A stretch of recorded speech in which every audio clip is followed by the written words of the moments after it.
আসসালামু আলাইকুম ওয়া রাহমাতুল্লাহ। আশা করি সবাই খুব লাস্ট এপিসোডটা এনজয় করছেন।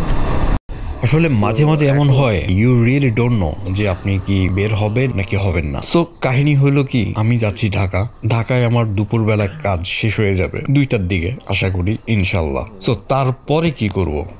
আলহামদুলিল্লাহ ভোর হয়ে গেছে, আমি একটু ঘুরে যাচ্ছি আর কি। আমি যেহেতু উত্তরবঙ্গের বেশ কাছাকাছি, অর্থাৎ 250 কিলো চিটাগাং থেকে ঢাকা, খুব একটা দূরে না আর কি উত্তরবঙ্গ এখান থেকে।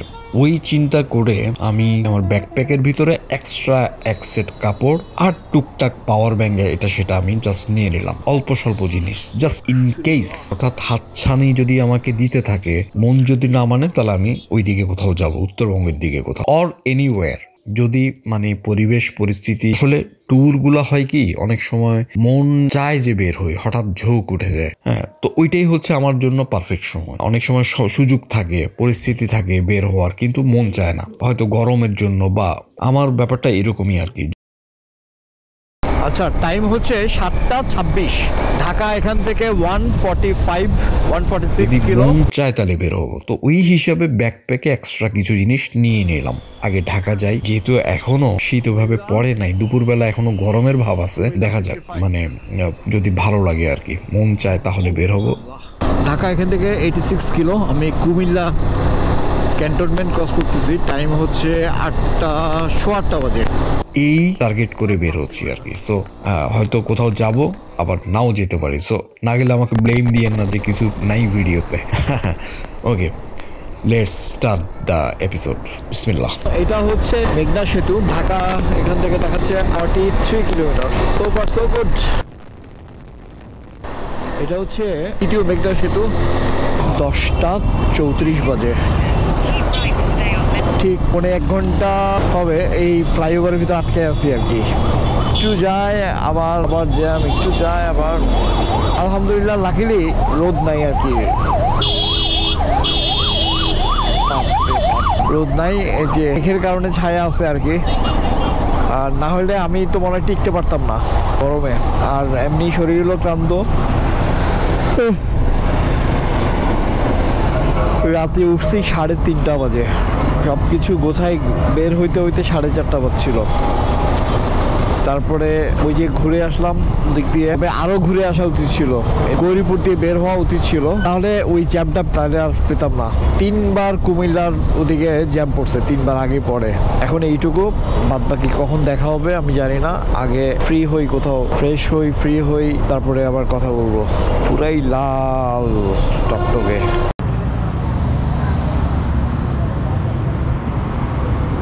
4:30 বাজে একটা ছোট্ট ব্রেক দিলাম, কারণ একটা সময় আমি কিন্তু ঢাকায় লম্বা একটা সময় স্পেন্ড করছি। তো তখন কিন্তু সংসদ ভবনে অ্যাক্সেস ছিল, আমরা ভিতরে আড্ডা দিতাম, গিটার নিয়ে বসতাম, এবং এপাশে আই রিমেম্বার যে এখানে স্কেটিং করতাম আর কি, এই যে এই রোডটাতে। আর এখানে তো সব কিছু ওপেন ছিল, উপরে বসতাম, ওদিকে বসতাম, ভিতরে বসতাম, পিছনে যে পানির ইয়ে ছিল তার পাড়ে বসতাম গিটার নিয়ে, মানে অনেক মেমোরিজ আছে আর কি। এখানে ব্রেক দিলাম। এখন হচ্ছে এখান থেকে এখন 300 ফিট যাবো। সো এই যে তিতুমির কলেজের এদিকে হচ্ছে শান্ত ভাই, ওনার শোরুম এখানে। তো আসছি, ভাবলাম যে ওনার সাথে দেখা করে যাই। ওখানে মসজিদ আছে, নামাজটা পড়ে যাই। এরপরে এখানে এমন জ্যাম, তো ভরকাই গেছি, তো হাত দেখা না করে চলে 300 ফিট চলে যাবো। আচ্ছা, আমি 300 ফিটে যাচ্ছি আর কি, এখন 6:15 বাজে। মানে ব্যাপারটা বুঝতেছি না আর কি, এইটা আবার এখন কি কই যাইতেছি, এটা কি ইউটার্ন নাকি সোজা সামনে চলে যাব? আচ্ছা, এটা কি ভাইরাল পয়েন্টটা? ওই তেরিকা, এটা হচ্ছে সেই ভাইরাল পয়েন্ট আর কি। এখান থেকে নাকি সবাই ছবি তুলে, ওই যে সিরিয়াল ধরে সব ছবি তুলতেছে। এ আল্লাহ, মানুষ যে কত হুজুগে হইতে পারে। এখন হচ্ছে এখানে অঙ্কন আসবে, তো অঙ্কনের সাথে আগে ট্রিপ হয়েছে। আচ্ছা, আমি 2-1টা শর্ট দিচ্ছি, তাহলে অনেকে চিনতে পারবেন যারা নিয়মিত আমার ভিডিওগুলো দেখেন। সো ওর জন্য এখানে কোথাও ওয়েট করি, ও কাছাকাছি চলে আসতেছে।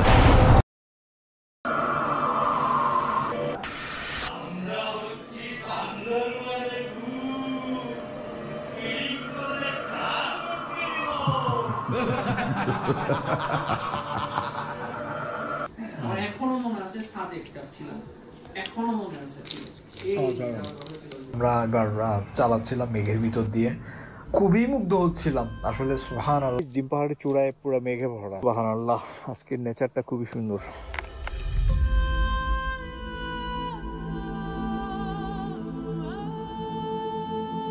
এই হচ্ছে অঙ্কন আর কি।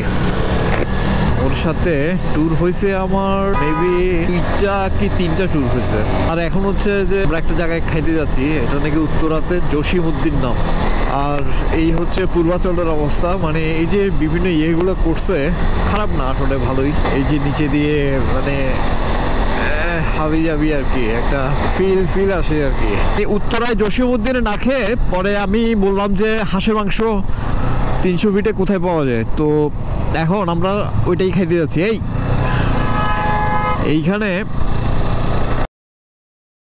এইখানে মানে খুবই রিস্কি আর কি পার হওয়া। এখন হচ্ছে যেমন বৃষ্টির ফোঁটা পড়া শুরু হয়েছে, তেমনি বাজ মারতেছে ভিতর, আমরা ছুটতেছি রং সাইড দিয়ে আর কি। একটু আগে অঙ্কনের গাড়ি একটা বাইক মেরে দিয়েছিল, মানে উড়ে টানতেছে একবারে। আজকে যেই গরম লাগতেছিল দিনে, আরো যে এই বৃষ্টি নেমে গেছে সন্ধ্যার পরে, এত বাতাস মারতেছে। এরপরে এখন তো এত বৃষ্টি, মানে এখন আমি লাইক যে ঠান্ডায় কাঁপতেছি। মিডিয়াম টাইপের বৃষ্টি শুরু হয়ে গেছে। হাঁসের মাংস, প্যাক প্যাক প্যাক প্যাক, হাঁস উই আর কামিং। হাঁসের মাংস দিয়ে রুটি দিয়ে। এটা কোন জায়গায় আসলাম? এটা এত খাবারের দোকান। আচ্ছা, এটাই কি যেখানে আসছিলাম?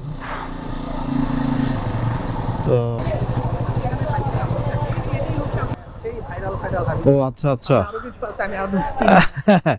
না ঠিক আছে, এটা মনে হয় দেখছি ভিডিওতে, এই দোকানটা মনে হয় দেখছি।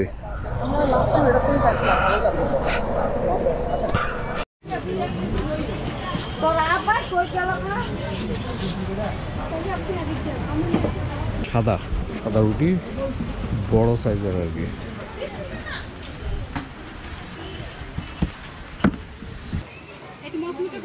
আচ্ছা, আমাদেরকে হাঁস দেন তাহলে। হ্যাঁ,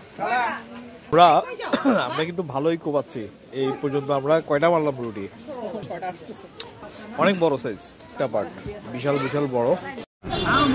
আবাসে পাওয়া যায়, এটা বিভিন্ন জায়গায় নিয়ে যাওয়া যাবে। মানে আপনি ওকে ফালতু না আর কি। তো এখন যে অবস্থা, এসব ভাইরাল জায়গায় টাকা দিয়ে ভালো খাবার পাওয়া যায় না। সকালে আমি আরেকটা নিব, আপনি কিন্তু মানে একেবারে মন মরে খাবেন। হাঁসের মাংস স্বাভাবিকভাবে এ তো ভালোই হয়।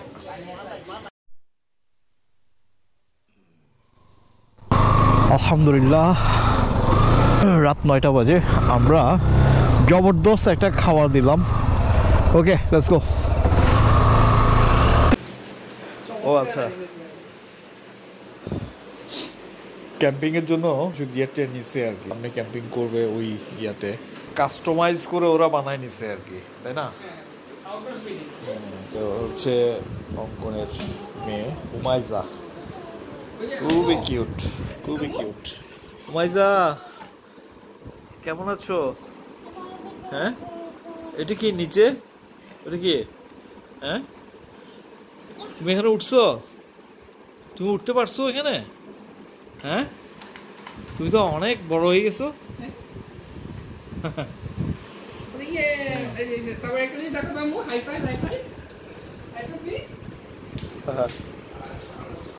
এখন শুয়ে যাব, 11:15 মতো বাজে।